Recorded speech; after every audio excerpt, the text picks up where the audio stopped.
Well, there is growing concern about the economy heading into a possible recession. The Federal Reserve says the U.S. gross domestic product shrank for a second quarter in a row. Well, that's bad news as Americans struggle to keep up with those rising prices. Here's ABC's Faith Abube. This morning, fears that the U.S. is slipping into a recession. New federal data showing the U.S. economy slowed down by just under 1 percentage point in the second quarter after a 1.6% slide in the first quarter of the year. That's commonly understood as a recession. However, the National Bureau of Economic Research no longer defines two back-to-back quarters of shrinking GDP as an official recession. Still, the undeniable cooling of the U.S. economy in the face of record inflation means the pain for American families is no less real.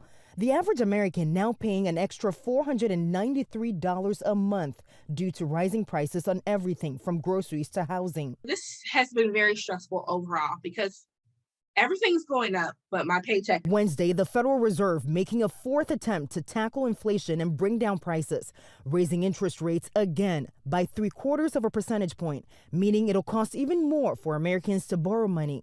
My colleagues and I are acutely aware that high inflation imposes significant hardship, especially on those least able to meet the higher costs of essentials like food, housing, and transportation. Meanwhile, a significant breakthrough for Democrats trying to tackle inflation, battle climate change, and lower the federal deficit.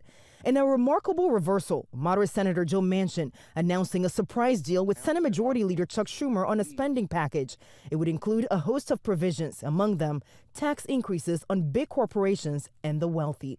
And with Manchin now on board, the next challenge for the majority leader is keeping all Senate Democrats together to get the package to President Biden's desk. They hope to vote on the bill next week. In Washington, Faith Abube, ABC News.